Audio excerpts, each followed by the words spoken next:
ปังบ่ให้เจ้าเลยเนาะแล้วแต่เจ้าสิจัดการให้อ้ายบ่นี่ให้อ้ายบ่ให้อ้ายบ่ บ่ได้เลยมันตก 50,000นี่ก็ขี้ที่ติบ่ อันนี้ถ้าสิแบ่งให้ บ่500กีบเนี่ย 500 บาท บ้านลงเลยก็โยนห้ำลงให้มันเข้ามา มันบ่มีสะดุ้ง เอ้าอันนั้นไปใส่ซะ มีสะดุ้งมีแต่อันนี้มัน บ่มีแย่งมันบ่ เด้อ เพิ่นค่าเท่าใดแย่ง น้ำบ่ได้ตด ใจ แม่ เด้อ ฝากมาให้อืมกินข้าวกินน้ำแล้ว สิแล้ว ด้วยได้ยินพากันต้มหมี่กินว่าซั่น เด้อ ต้มกินกับไผแน่น่ะ ที่กับบ่าวฮัดไส้แล้วก็ ขอให้ บ่ เรื่ ตุ อยอยู่ดีมีแห้งความเจ็บเจือได้ความไข่บ่ให้มีปรารถนาสิ่งใดขอให้ได้สิ่งนั้นสมความมุ่งมั่นปรารถนาอย่าเจ็บอย่าจนลำ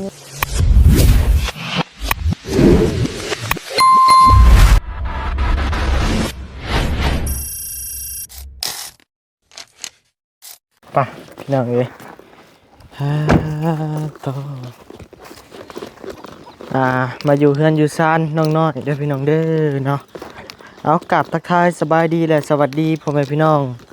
วัดทุกคู่ทุกคนเด้อพี่น้องเด้อเนาะอยู่เฮือนอยู่ซานน้องน้อยพี่น้องเอ้ยมื้อนี้เนาะใช่น้อยนอนบ่น่ะอุ้ยสบายดีเนาะสบายดีสบายดีนี่คนผู้ให้ผู้เดียวนี่เนาะใช้สะดุ้งนี่เนาะสะดุ้ง ใช้เหี้ยเลยฮะคิดเป็นยังไงสะดุ้งเด้พี่น้อง ไปนะไปนะไปหาตึกสะดุ้งนะปะฮะเอาน้องเจ้าดิ มันมีสะ ป้ ดุ้ อง นลงเลยกะโยนห้ำลงให้มันเข้ามา มันบ่มีสะดุ้ง เอ้าอันนั้นไปใส่ซะ มันบ่มีสะดุ้งมีแต่อันนี้มัน บ่มีแย่งมันบ่ เด้อ เป็นค่าเท่าไดแย่ง เฮาก็ใส่ว่าน้ำบ่ได้ตด ใจเด้อ แม่ฝากมาให้กินข้าวกินน้ำแล้ว สิแล้ว ด้วยได้ยินพากันต้มหมี่กินว่าซั่น เด้อ ต้มกินกับไผแน่น่ะ ที่กับบ่าวฮัดไส้แล้วก็บ่าวตูนบ่าวยาว มันเพิ่นไปใส่เลยซะ เมื่อหาก็เอาเมื่อกิน แล้วแต่ออกเมื่อกี้นี่ออกทางใดเอาออกเมื่อเลยบ่ เลย โอ้ไว้ว่าดีเนาะนี่เนาะ เพราะว่าสิเมื่อบุญเพื่อนบ่าวไล่ว่าซั่นน่ะ มาบุญแฮมบ่ไล่ เลย พี่น้องเอ้ยไปลินบุญบ้านบ่ไล่บ่ เลย อ้ายพังเบิ่งมื้อแรงพุ่นแหละเบิ่งก่อนจักสิได้ไปบ่หรือบ่ได้ไปพี่น้องเอ้ยเนาะก็ได้ไปนี่ก็ยังยากอยู่เพราะที่เฮ็ดเวียกเห็นงานมันแล้วก่อนพี่น้องเอ้ยเนาะ มื้อวานนี่ก็มื้อแหละพี่น้องเอ้ยเนาะบ่เป็นหยังดอกพี่น้องเอ้ยตัวใช้ power bank ใหม่บ่นี่ได้ของใหม่อีกเอ้ยเท่าใดนี่ฮะ บ่าว600,000 600,000อุ้ยพี่น้อง 600,000 เอ้ย เท่าใดบ่าว เออ ดีซื้อ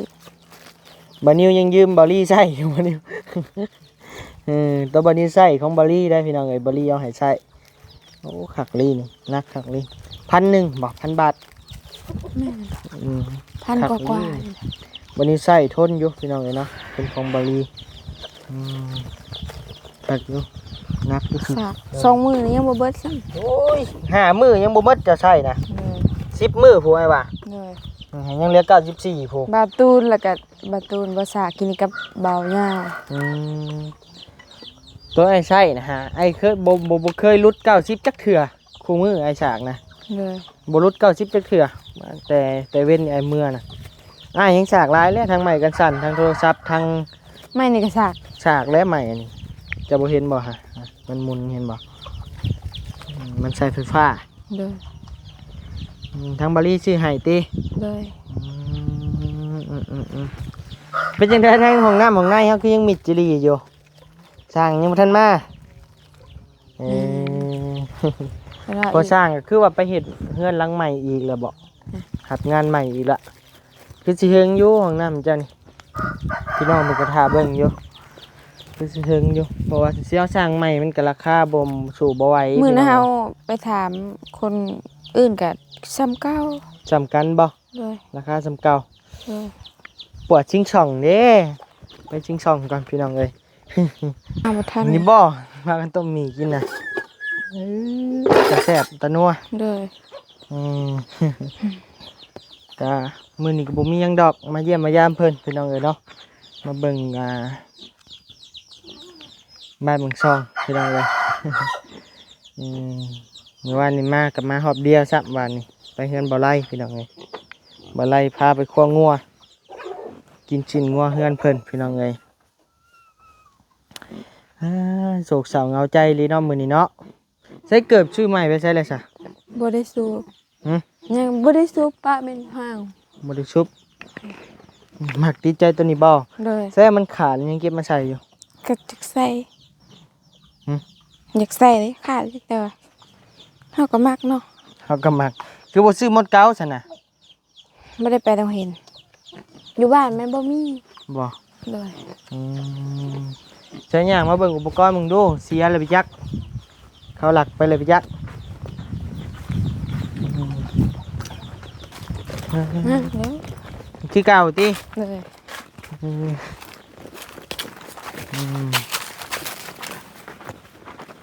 นั่นคือเก่าคือเริ่มพี่น้องเอ้ยเพิ่มเติมบ่มีหยัง อืมนี่แหละเนาะอุปกรณ์นั่งทำอุปกรณ์ยังไม่นอนเลยครับจ้าอันนี้ก็ใช่ฮ้อนลีมือนี่โอ้ยพี่น้องเอ้ยเนาะ อืมไปนะปะไปหาลุงน้องปะหาโดดน้องไปหน่อยปะ ไป จิโดดบ่อ อ้ายแล้วโดด บ่เลยโดดน้ำกันได้ป่ะ บ่โดดแล้วหนาวร้อนหนาว หนาวพี่ซะ ผู้เสื้อนี่ให้ออกว่ะ เสือช่องซ้ำซอดโคตรโพ เสือแดงในตำนาน ซะ สาวเสื้อแดงในตำนานยังไง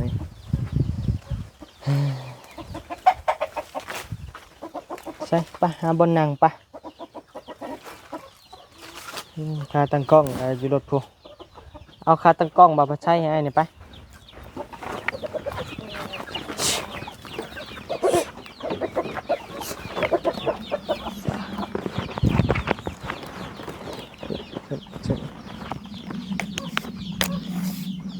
เบิ่งเอาโทรศัพท์กันไปพี่น้องเอ้ย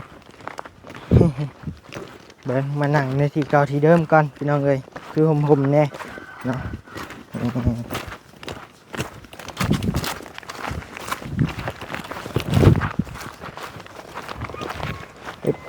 พึบ มานั่งในขี้หมู โอ้ยติไรเนาะง่ายบนนั่ง3-4บนนั่งเลย ได้ไหม ขี้หมูกระดมเอาซะบาทนี้ขั้นง่ายแหละเนาะพี่น้องเอ้ย ไปไหมไปไหม เชะอาจ้าอึบอ้าวพี่น้องเอ้ยมานั่งบอลเก่าบอลเดิมเด้อพี่น้องเด้อเนาะบอลที่เคยนั่งพี่น้องเอ้ยคอนไม้ดอกเนาะอ้าวนั่งลงกินนี่ดิเดี๋ยวบดแทงก้น มักเล่มๆหนึ่งพี่น้องเอ้ยพวกนั่งลงยังมั่นใจเลยทั้งแม่ไปใช้กับไปบ้าน เลย ทั้งพ่อได้สะ ไปผู้ เลี้ยงงัวพี่น้องเอ้ยมื้อนี้ก็บ่มีหยังดอกเนาะพี่น้องเนาะมาแจ้งข่าวดีเพิ่นเนาะพี่น้องเนาะแจ้งข่าวดีหรือว่ามามอบข่าวดีให้เพิ่นเนาะพี่น้องเนาะให้ทั้งน้องน้อยเฮานี่แหละพี่น้องเอ้ยมีทั้งเอ้ยใหญ่ใจดีจากฝั่งไทยเด้อพี่น้องเด้อเนาะเพิ่นได้ส่งเงินส่งคำมาให้ทางบ่าวนี้เป็นสะพานบุญให้เนาะพี่น้องเนาะจำนวนเงิน500 บาทเด้อพี่น้องเด้อเนาะ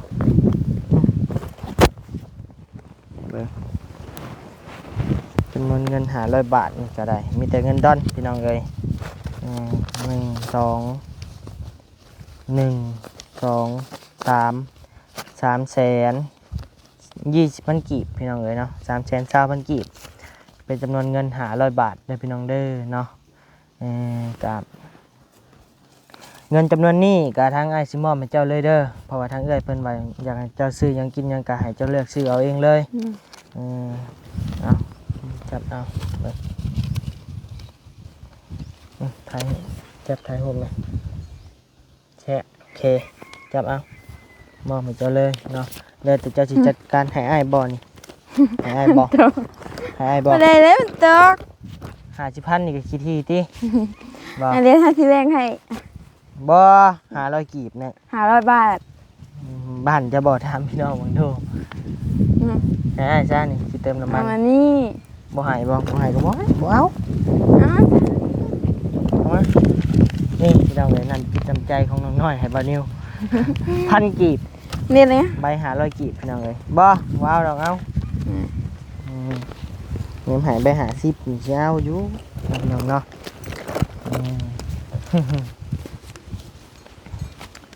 เนี่ยมันปิวมาหาอ้ายก็สิเอาเท่านั้นเนาะพี่น้องเนาะ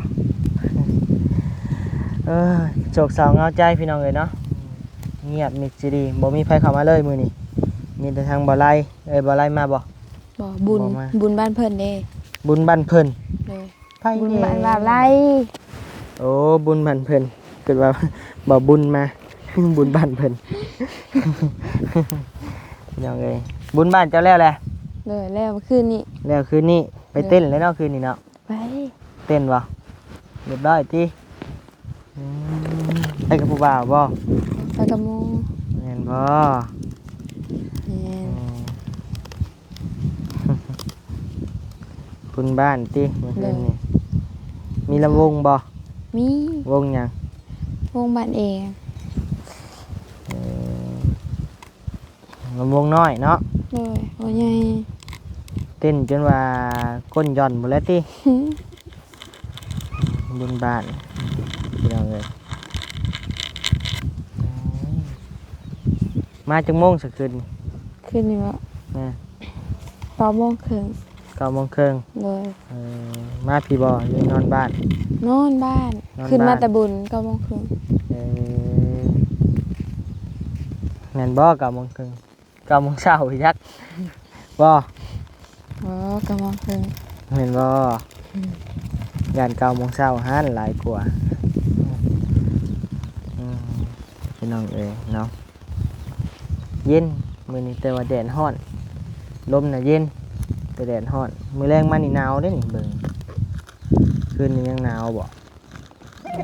มื้อคืนนี่บอลลี่กลับไปเยี่ยมเพื่อนเจ้าบ่ เพิ่นไม่เท่า เพื่อนไม่เฒ่าบ่น่ะ โดย แม่ก็ไปนอนพุ่นบ่ โดย เออเป็นขางัวอยู่บ่อยู่พุ บ่ บ่ได้ขาซ้ำ เลยค่ะ คนในบ้านบ่ได้ขาบ่ซะ บ่ อ้าวบุญบ้านก็บ่ขางัวขาควาย บ่ฮู้นำเพิ่น มันแม่นบ่ซะนะบุญบ้านเราเป็นเนาะบุญบ้านนี่เขตบ้านนอกเขานี่มันต้องไปขางัวขาควายได้อยู่บ้านบ่ไรบุญหยังเลยกองเขาบ่บุญหยัง บุญกองเขาบุญเดือน3 บุญอันบุญเดือน3กองเขา โดย ห่วยมันก็แม่นแล้วเนาะพี่น้องเนาะมันก็ต้องได้ขางัวขากล้วยแล้วนั่นน่ะเลือก ไป เป็นบางบ้าน 50นี่บ่ได้เท่ากันบ่ได้ซ้ำกันเนาะ ซ้ำกันที่ตัวใหม่กับตัวเก่า บ่ตัวใหม่ยาวกันหน่อยนึง กับตัวใหม่กับตัวเก่ามันสิซ้ำกันติไอ้วะรุ่นใหม่กับรุ่นเก่าขนาดผู้สาวขึ้นใหม่ก็ยังงามกว่ารุ่นเก่า มาฮอดพี่ได้จังได๋วะพี่น้องนั่นแหละเนาะมีแต่ผากเจ้าขอบคุญขอบคุณเพิ่นนั่นแหละเนาะเพิ่นฝากเงินฝากคำมากระหนบมือขอบคุญขอบคุณเพิ่นมาหนบมือขึ้นเอาอวยพรให้เพิ่นอยู่ดีไม่แห้งก็ว่าไปจำที่เว้าได้หั่นละ ขอบคุณ ขอบคุณเอื้อย จากฝั่งไทย จากฝั่งไทย ขอให้เอื้อยอยู่ดีมีแห้งความเจ็บเจือได้ความไข่บ่ให้มีปรารถนาสิ่งใดขอให้ได้สิ่งนั้นสมความมุ่งมั่นปรารถนาอย่าเจ็บอย่าจนลำรวยๆสาธุ เอาทางบ้านนี้ขอขอบคุณขอบใจทางเอื้อยใหญ่ใจดีจากฝั่งไทยเด้อเนาะขอให้ทางเอื้อยเพิ่นพร้อมด้วยครอบครัวอยู่ดีไม่แห้งความเจ็บบ่ให้ได้ความไข้บ่ให้มีปรารถนาสิ่งใดขอให้ได้สิ่งนั้นสมความมุ่งมั่นปรารถนาอย่าเจ็บอย่าจนลำรวยเนาะถ้าหากว่ามีพยาโลคาก็ขอให้หายไป อ่าออกจากห่างกายเด้อเนาะเอ้ยเนาะสาธุอันนี้แล้วนะพี่น้องเนาะมานิ้วเขามาแจ้งข่าวดีน้องเพิ่นมื้อนี้พี่น้องเอ้ยมามอบข่าวดีซะ โดย ให้น้องเพิ่นพอได้ซื้ออยากซื้อกินนะพี่น้องเนาะเออแต่ว่าช่วงนี้ห้องน้ำก็ยังรอคือเก่าเด้อพี่น้องเด้อเนาะยังรอขันทางสร้างเพิ่นกลับมาเฮ็ดเวียกเฮ็ดงานอยู่ทางนั้นแล้วจังมาเฮ็ดอยู่พี่เนาะพี่น้องเนาะแต่ว่าอยากถึงอยู่เพราะว่าพอสร้างรับงานใหม่แน่งานบ่อแก้วอีกบาดนี้แต่ว่าทั้งเราไปงานบ่อแก้วแล้วเดี๋ยวนี้เนาะเงินน้องน้องอูก็ยังทันได้แล้วบ่เรียกว่าแล้วก็ยังบ่ฮู้ยังบ่เข้าไปพี่น้องเอ้ยบัดเฮือนน้องอึ่งน้องกระตันนี่ก็คือว่ายังบ่ได้แล้วซับว่าซั่นเนาะยังเหลือหลังเนี่ยก็บันไดพี่น้องเอ้ยจักสิยามใดแหละห้องน้ำเฮาพี่น้องเอ้ยเนาะอยากจะไปทำสร้างอื่นกับราคาเดียวกันหมื่นคือกัน โดย โอ้เป็นตั้งสำนี่ราคาเพิ่นเนาะมีแต่ภาษาเพิ่นเอาทึก5,000 บาทแต่ว่าอยู่ไทยกับเขาเห็นของน้ำมีแต่6,000 บาทนึงได้ทาง FC เพิ่นเม่นมากับมีแต่6,000 บาทบ่ฮอดหมื่นจักเทื่อแล้วอ่ะ โดย ขนาดนี้หั้นนะของน้ำบ่ใหญ่ปานใดนี่บ่ฮอดหมื่นเก่าอันทางเพิ่นเว้านะแต่ว่าอันนี้ก็จะแพงอยู่อ้ายก็คิดว่าแพงอยู่นั่นแหละ โดย แพงแฮงคะแนนหลัก5,000 6,000นี่ก็ยังสิว่าพอได้นะพี่น้องเอ้ยเนาะพอพึ่งพาใส่กันได้แม่นเบาฮอดขนาดนี้เฮาก็ยอมแหละขอยอมขออ่อนสองขอยอมแล้วบัดนี้พี่น้องเอ้ยเนาะก็มีแต่ฝากพ่อแม่พี่น้อง FC น่ะเด้อเนาะฝากติดตามเบิ่งเคสทางน้องน้อยแน่จักสิฮอดขั้นใดจักสิไปฮอดใส่พี่น้องเอ้ยเนาะมีเรื่องหนึงอีกอยากสิถามคือว่ามีดินมีดอนอยู่แคมทางอยู่ มียาปลาหากระปั่นให้ หาแต่ปั้นนี่ โดยพ่อหากระบอกเฮาก็ฮู้ ม แล้วก็บ่ได้บอกบาลี่เลยวาดนี่ดิ แล้วก็ไปบอกบอลี่เลย โดย อยู่ทางใดน่ะแคมทางใหญ่เลยบ่ โดย ทางเมื่อนะแผกบอลี่ทางไปทางนี้ ทางลงบ้านน้ำใต้เด้ ทางลงบรรณาคำใต้ โดยสิมีส่วนอ้อยอยู่ภาคนี้แหละที่ดินเฮาน่ะอยู่ทางนี้แต่สิมีตูบห้างน้อยๆดอก ดินน่ะซื้อไผตอนนี้ พอเฮา ซื้อพอ โดยเพราะว่าเพิ่นหากระปั่นให้เพิ่นหากระบอกนะ อืม เฮาก็หากระฮู้ โดยก็ดีแล้วสนามมีดินเนาะ โดย ถ้าว่าบุญจะฮอดจะถึงก็มีทางผู้ใหญ่เพิ่นสดซอยก็บ่ได้ซื้อดินก็ประหยัดงบไปอีกเนาะ โดย ก็ดีแล้วแหละสนามเนาะแต่ว่าปัจจุบันนี้เอาห้องน้ำมันรอดก่อนบัดนี้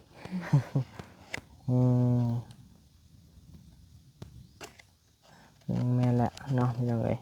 เพราะว่าห้องน้ำเขาก็ยังทันได้แล้วเด้ห้องน้ำแล้วใครแน่เนาะพี่น้องเนาะไปเบิ่งนั่นนี่เถื่อผู้ใหญ่เพิ่นสดซอยมากอะมุทนาบุญนำของบัดนี้ก็ได้เอาโอเคจันแหละเนาะนี่แต่ทั้งง่ายกับสิกลับก่อนบัดนี้เนาะ โดย เมื่อยพี่น้องเอ้ยจะไปทางใดมาทางใดพี่น้องเอ้ยเนาะเงินน้องอึ่งน้องกระตันกับพอสร้างบ่อยู่แล้วจะไปทางใดเคสบ่แก้วผู้บอก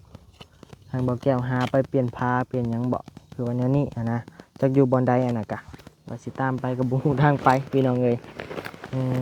เอาซั่นแล้วนะพี่น้องเนาะมีแต่ทางบ่นิวขอฝากพ่อแม่พี่น้องติดตามชมเด้อนะพี่น้องเนาะจักสิไปฮอดไสมาฮอดไสเรื่องเคสน้องน้อยนี่เฮาก็ได้เนาะฝากพ่อแม่พี่น้องติดตามและรับชมไปตลอดเด้อพี่น้องเด้อเนาะ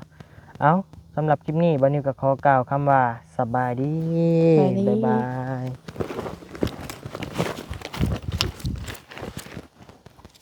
เอาพี่น้องเลยว่าสิจบคลิปแล้วแหละเนาะพี่น้องเนาะเดี๋ยวอย่างไปเบิ่งน้ำเบิ่งในเพิ่นก่อนยังอยู่บ่น้อยยังเลยจักตุก ยังตุก1 2ตุกนั่นก็ครึ่ง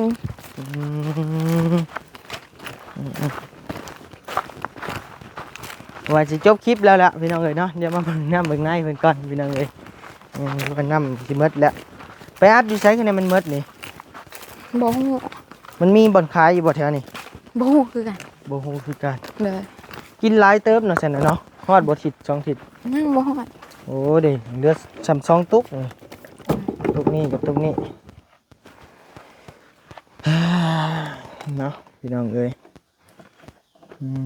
เดี๋ยว2ตุก โอ้ย มื้อแรงกินข้าวกับหยังซะหน่อย แรง โดย ยังบ่ฮู้ ยังบ่มีแนวกินบ่ โดยต้มมี ก็มีอยู่ มีอยู่ เออ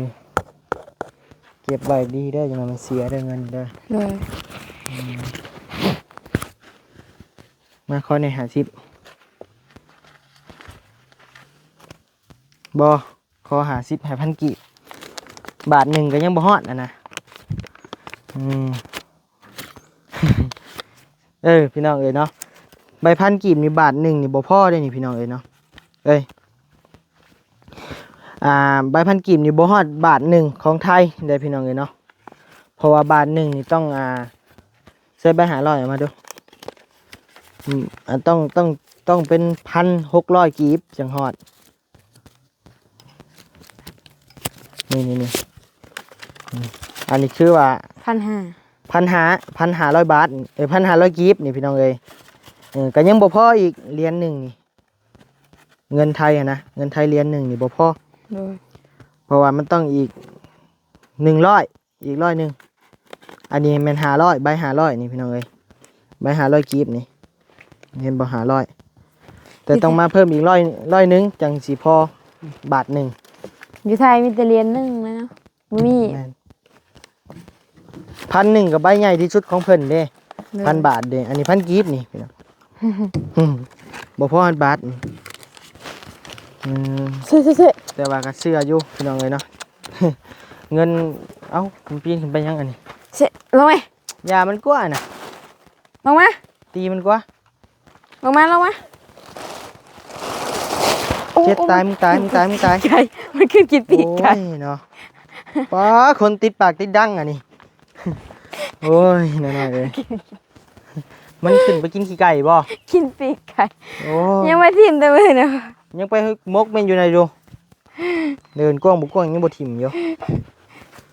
เอาซะแล้วเนาะน้อยเนาะไปก่อนบาทนี้สบายดี เฮ้ย ปิดคลิป2 เทื่อหอมนี่พี่น้องเอ้ย